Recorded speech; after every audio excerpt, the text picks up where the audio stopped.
Hello friends, welcome to my YouTube channel. हम लोग अपनी थ्योरी ऑफ कंप्यूटेशन की सीरीज़ कंटिन्यू कर रहे हैं, जिसमें हमारा टॉपिक चल रहा है मिनिमाइजेशन ऑफ डीएफए। हमने लास्ट वीडियो में एक पहला एग्जांपल देखा था अपने कि हम किसी भी डीएफए को कैसे मिनिमाइज़ करते हैं। इसके एडवांटेज क्या था? बेसिकली हम क्या करते हैं, अगर हमारे कोई ऐसा डीएफए गिवन है जिसमें हमारे स्टेट्स मिनिमाइज़ हो सकते हैं, मीन्स जैसे लास्ट वीडियो में क्या था, 6 स्टेट्स का डीएफए था, हमने उसे इक्विवेलेंस मेथड लगा के 3 स्टेट्स के डीएफए में कन्वर्ट करा था। तो ऑफकोर्स स्पेस कम हुआ, कॉम्प्लेक्सिटी कम हो गई, इजी हो गया हमारे लिए वो 3 स्टेट्स का डीएफए समझना। जाहिर सी बात है ज़्यादा इजी था 6 स्टेट्स के डीएफए को समझने से। यहाँ पे हम एक और एग्जांपल देखने वाले हैं अपनी आज की इस वीडियो में, जिससे कि हमें मिनिमाइजेशन ऑफ डीएफए काफ़ी अच्छे से क्लियर हो जाए। मैंने कहा था कि अगर हमें डीएफए ट्रांजिशन डायग्राम दे रखा होगा तो हम क्या करेंगे, सबसे पहले ट्रांजिशन टेबल में बना लेंगे इसे। कितनी स्टेट्स हैं? क्यूब। सबसे पहले हम क्या करेंगे, सबसे पहले हम ये देखेंगे कि क्या इसमें कोई अनरीचेबल स्टेट है। अगर है तो हम उसे पहले ही हटा देंगे, जिससे कि हमारी ट्रांजिशन टेबल भी छोटी हो जाए। तो देखो इसमें इनिशियल स्टेट कौन सी है हमारी, क्यू नॉट। तो हमें बेसिकली चेक करना है कि क्या क्यू नॉट से हम हर स्टेट पे पहुंच पा रहे हैं। अगर पहुंच पा रहे हैं इट मीन सारी स्टेट्स रीचेबल हैं। अगर कोई ऐसी स्टेट हमें मिलती है कि हम उस पर नहीं पहुंच पा रहे तो हम स्टेट को डायरेक्टली हटा देंगे। क्यू नॉट से ए पर जा रहे हैं तो हम क्यू वन पे पहुंच पा रहे हैं, इट मीन्स ये रीचेबल है। क्यू नॉट से बी दिया तो हम क्यू टू पे पहुंच पा रहे हैं, इट मीन्स ये भी रीचेबल है। क्यू नॉट से ए गया, क्यू वन पे गए, क्यू वन पे बी दिया तो क्यू थ्री पे गए, इट मीन्स हम क्यू नॉट से क्यू थ्री पर जा पा रहे हैं।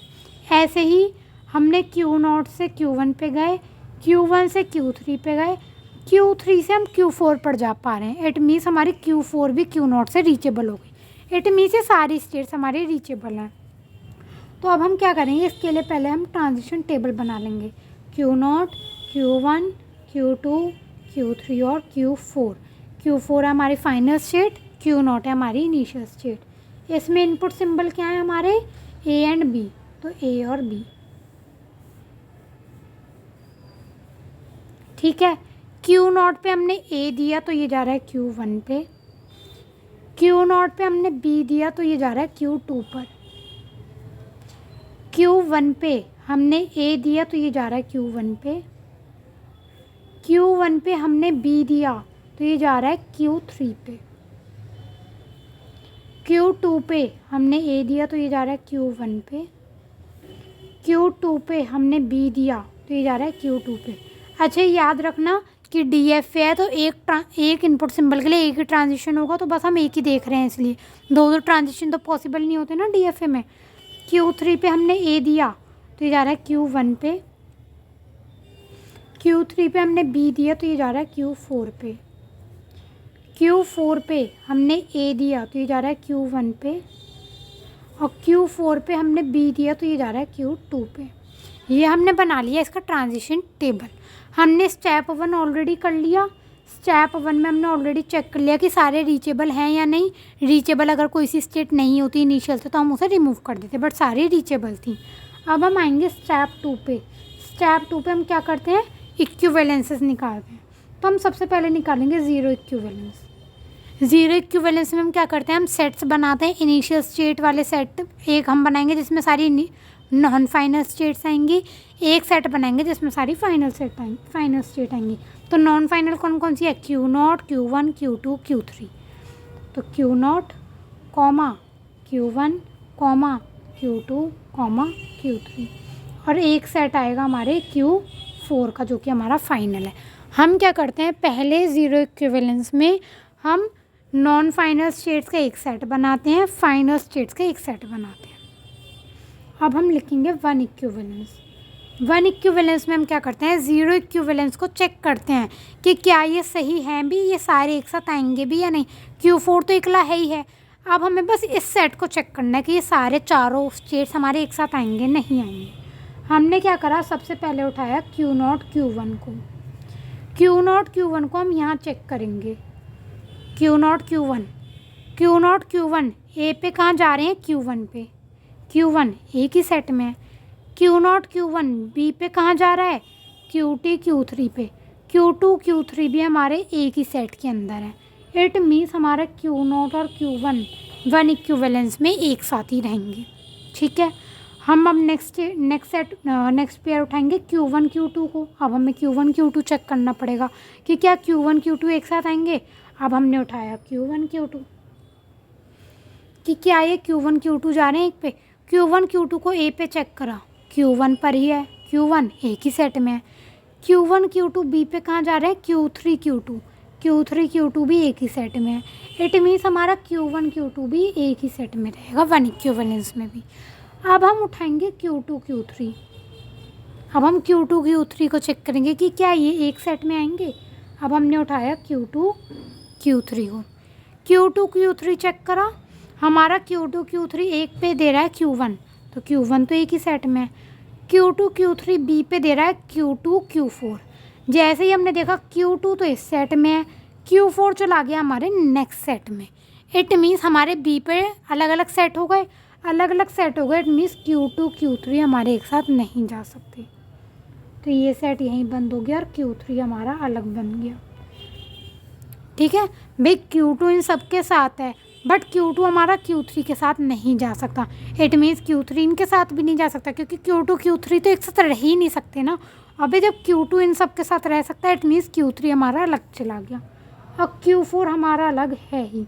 ये दोनों तो एक साथ हो ही नहीं सकते हर हाल में, क्योंकि ये तो पहले ही अलग अलग थे। तो ये था हमारा वन इक्विवेलेंस। अब भाई ये दोनों डिफ़र कर गए, स्प्लिटिंग हो गई, इट मीन्स हमें टू इक्विवेलेंस भी निकालना पड़ेगा। टू इक्विवेलेंस निकालने के लिए अब हम हेल्प लेंगे वन इक्विवेलेंस की। इसको चेक करने की ज़रूरत नहीं है, इसको चेक करने की ज़रूरत, हमें मेन इसे चेक करना है। हमने उठाया Q0 Q1, पहला पेयर Q0 Q1 ये रहा, Q1 ये रहा। Q0 Q1 उठाया, Q0 Q1 A पे कहाँ जा रहा है, Q1 पे। Q1 यहीं है, हमें वन इक्विवेलेंस में ही देखना है, याद रखना। तो Q1 यहीं है। Q0 Q1 B पे कहाँ जा रहा है, Q2 Q3 पे। तो Q2 ये रहा, बट Q3 ये रहा। B पे हमारे दोनों अलग अलग सेट हो गए। इट मीन्स अब हमारे Q2 सेकेंड इक्विवेलेंस में Q0 Q1 भी एक साथ नहीं रह सकते। Q0 और Q1 एक साथ नहीं रह सकते। Q1 अभी अलग जाएगा या इसके साथ मर्ज हो। देखो इसके साथ तो मर्ज हो ही नहीं सकता, क्योंकि ये कैसा है, फाइनल है, जबकि ये कैसे हैं सारे, ये हैं हमारे इनिशियल। तो इतना तो हमें पता है, चाहे कुछ भी हो जाए, कितने इक्विवेलेंस निकल जाए, Q4 के साथ तो कोई मर्ज होगा ही नहीं। बट हमें जैसे ये पता चला कि अब Q0 Q1 एक साथ नहीं है, तो Q1 के पास एक पॉसिबिलिटी है कि वो Q3 के साथ जा सकता है। तो अभी हमने क्या करा, Q1 को ऐसे लिख के छोड़ दिया, अभी हमने इसे बंद नहीं करा। ठीक है, हमें बस ये पता चल गया कि Q0 Q1 एक साथ नहीं जाएंगे, तो Q0 हमने अलग लिख दिया, Q1 हमने अलग लिख दिया। अब हम चेक करेंगे, अब Q1 तो अलग चला गया, तो अब हम चेक कर लेते हैं Q0 Q2 को कि क्या Q0 के साथ Q2 आएगा या नहीं आएगा। भाई Q1 नहीं आएगा, ये तो हमें पता चल गया। अब हमें Q0 के साथ चेक करना है क्या कि Q2 आएगा, वरना हम इसे बंद कर देंगे। तो अब हमने चेक करा Q0 Q2 को, तो Q0 ये रहा, Q2 ये रहा। ठीक है, Q0 Q2 A पे कहाँ जा रहे हैं, Q1 पे, तो Q1 तो एक ही स्टेट में है, कोई दिक्कत नहीं है। Q0 Q2 B पे कहाँ जा रहे हैं, Q2 पे, तो Q2 भी सेम ही स्टेट में है दोनों के लिए। इट मीन्स हमारे Q0 और Q2 एक ही स्टेट में अब भी आ सकते हैं, Q0 भी यहीं, Q2 भी यहीं। ठीक है, चलो ये तो हो गए। अब हमें Q1 को देखना है कि क्या Q1, देखो Q1 इतना तो पता चल गया Q0 के साथ नहीं है, तो वो Q2 के साथ भी नहीं आएगा। तो अब हम Q1 और Q3 को चेक कर लेते हैं कि कहीं ऐसा तो नहीं इस बार Q1 Q3 के साथ मर्ज हो रहा हो। तो हमने Q1 उठाया, Q3 उठाया, Q1 Q3 को चेक करा, A पे जा रहा है Q1 पे, ठीक है भाई एक ही स्टेट में है। हमने B के लिए चेक करा, तो ये जा रहा है Q3 और Q4, Q3 यहाँ है, Q4 यहाँ है, इट मीन्स ये अलग अलग स्टेट हो गए। इट मीन्स हमारा Q1 Q3 के साथ भी मर्ज नहीं होगा, तो Q1 के लिए एक अलग बन गया और Q3 हमारा अलग है ही, और Q4 भी हमारा एक अलग है ही। ठीक है, ये समझ आया। इट मीन्स हमारा 1 और 2 भी सेम नहीं है, स्प्लिट हो गया। इट मीन्स अब हमें 3 इक्विवेलेंस भी निकालना पड़ेगा, और 3 इक्विवेलेंस की हम किसकी हेल्प लेंगे, 2 इक्विवेलेंस की इस बार। अब इस बार ये तीनों सेट तो अलग अलग हैं ही, इनका तो अब कुछ नहीं हो सकता, बस हमें क्या करना है, इस पेयर को चेक करना है। अगर ये पेयर एक साथ हुए ठीक है, ये पेयर एक साथ नहीं हुए, मान लो ये भी स्प्लिट हो गए, तो अब हम Q1 और Q3 के साथ चेक कर लेंगे इन्हें। भाई हमने उठाया Q0 Q2, Q0 Q2, Q0 Q2 ए पे कहाँ जा रहे हैं, Q1 पे, Q1 ये रहा भाई, दोनों के लिए एक ही सेट में है। Q0 Q2 1 के लिए जब कहाँ जा रहे हैं, Q2 पे, भाई Q2 भी एक ही सेट में है, अलग तो जा नहीं रहे। इट मीन्स ये दोनों इस बार एक ही साथ होंगे। ठीक है, Q1 इकलाई है तो ऐसे लिख देंगे, Q3 भी इकलाई है तो ऐसे लिख देंगे, Q4 भी इकलाई है तो ऐसे लिख देंगे। अब इस बार हमने देखा 2 इक्विवेलेंस और 3 इक्विवेलेंस बिल्कुल सेम है, कोई चेंजेस नहीं हुए। इट मीन्स ये हमारा फाइनल हो गया। फाइनल हो गया तो हम क्या करेंगे, इस 3 इक्विवेलेंस की हेल्प से अपना फाइनल मिनिमल DFA बनाएंगे। इनिशियल स्टेट कौन सी थी, Q0, तो Q0 मतलब ये वाली हमारी क्या होगी, इनिशियल स्टेट। फाइनल स्टेट हुआ है जिसमें Q4 है, तो Q4 कहाँ गया, ये रहा, तो ये हमारी फाइनल स्टेट बनेगी। कितनी स्टेट है इस बार इसमें, 1 2 3 4। ओरिजिनल में कितनी थी, 1 2 3 4 5, तो मिनिमाइज हो गया 5 स्टेट के DFA से। अब इस बार 4 स्टेट का DFA बनने जा रहा है।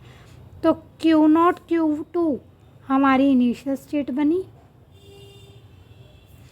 Q1 एक हमारी इंटरमीडिएट स्टेट बनी, Q3 हमारी एक इंटरमीडिएट स्टेट बनी, और Q4 हमारी एक फाइनल स्टेट बन गई। ठीक है, Q0 Q2 0 पे कहाँ जा रहे हैं, Q1 पे। Q0 Q2 A पे जा रहे हैं हमारे Q1 पे, और B पे जा रहे हैं हमारे Q2 पे। Q2 इसी में, तो B पे हमारे यहीं आ गया। ठीक है, Q1 A पे कहाँ जा रहा है, Q1 पे ही है, और Q1 B पे कहाँ जा रहा है, Q3 पे जा रहा है। ठीक है, Q3 A पे कहाँ जा रहा है, Q1 पे, और B पे कहाँ जा रहा है, Q4 पे। Q4 A पे कहाँ जा रहा है, Q1 पे, और B पे कहाँ जा रहा है, Q2 पे। ये हो गया हमारा फाइनल DFA, जो कि हमारा मिनिमाइज हो गया। ऑफकोर्स 5 स्टेट के DFA से 4 स्टेट के DFA में कन्वर्ट हो गया। तो ये था हमारा एक second example minimization of DFA का। आई होप इसमें और भी अच्छे से कॉन्सेप्ट क्लियर हुआ होगा कि हम कैसे इक्विवेलेंस मेथड को यूज़ करते हैं अपने DFA को मिनिमाइज़ करने के लिए। ठीक है, सबसे स्टेप 1 हम सबसे पहले करते हैं, जिसमें हम ये देखते हैं कि क्या कोई स्टेट हमारी इसमें ऐसी है जो कि अनरीचेबल है इनिशियल स्टेट से। अगर अनरीचेबल है तो हम सबसे पहले उसे हटा देंगे। ठीक है, उसके जितने भी उससे आ रहे होंगे या जा रहे होंगे उस पर ट्रांजिशन, वो सब रिमूव हो जाएंगे वो स्टेट हटने से। अगर कोई रिमूव हुआ होगा उसके बाद हम इसकी ट्रांजिशन टेबल बनाएंगे, इसे देख के रिमूव होने के बाद। ठीक है, फिर हम क्या करेंगे, इसके थ्रू हम इक्विवेलेंसेस निकालना शुरू करते हैं। 0 इक्विवेलेंस कैसे बनाते हैं, फाइनल स्टेट्स का अलग सेट, नॉन फाइनल स्टेट्स का अलग। फिर 1 इक्विवेलेंस बनाएंगे इस 0 इक्विवेलेंस की हेल्प से। अगर उन दोनों में डिफरेंस आया होगा, स्प्लिटिंग हुई होगी, तो हम 2 इक्विवेलेंस बनाएंगे 1 इक्विवेलेंस की हेल्प से। अगर कोई डिफरेंस आया है तो हम 3 इक्विवेलेंस बनाएंगे 2 इक्विवेलेंस की हेल्प से। हमने देखा अब कोई डिफरेंस नहीं आया इन दोनों में, लास्ट इन दोनों में, तो ये हमारा फाइनल हो गया। हमने इसके थ्रू क्या बनाया, अपना फाइनल DFA बनाया। जो जो यहाँ इनिशियल स्टेट थी, जिस जिस सेट में वो आ रहा होगा वो हमारा इनिशियल बनेगा। फाइनल स्टेट जिस जिस सेट में आ रहा होगा वो हमारा फाइनल बन जाएगा। तो हमारा 5 स्टेट DFA से 4 स्टेट DFA में कन्वर्ट हो गया। ये एक हमारा एग्जांपल था मिनिमाइजेशन का। लास्ट वीडियो भी देखिएगा, जिसने नहीं देखा उसमें मैंने और भी अच्छे से क्लियर कर रखा है कि हम अपने DFA को कैसे मिनिमाइज़ करते हैं। आई होप क्लियर हुआ होगा। काफ़ी ज़्यादा इंपॉर्टेंट टॉपिक है हमारे यूनिवर्सिटी लेवल एग्ज़ाम्स के लिए भी और हमारे कॉम्पिटिटिव के लिए भी। So thanks for watching my video.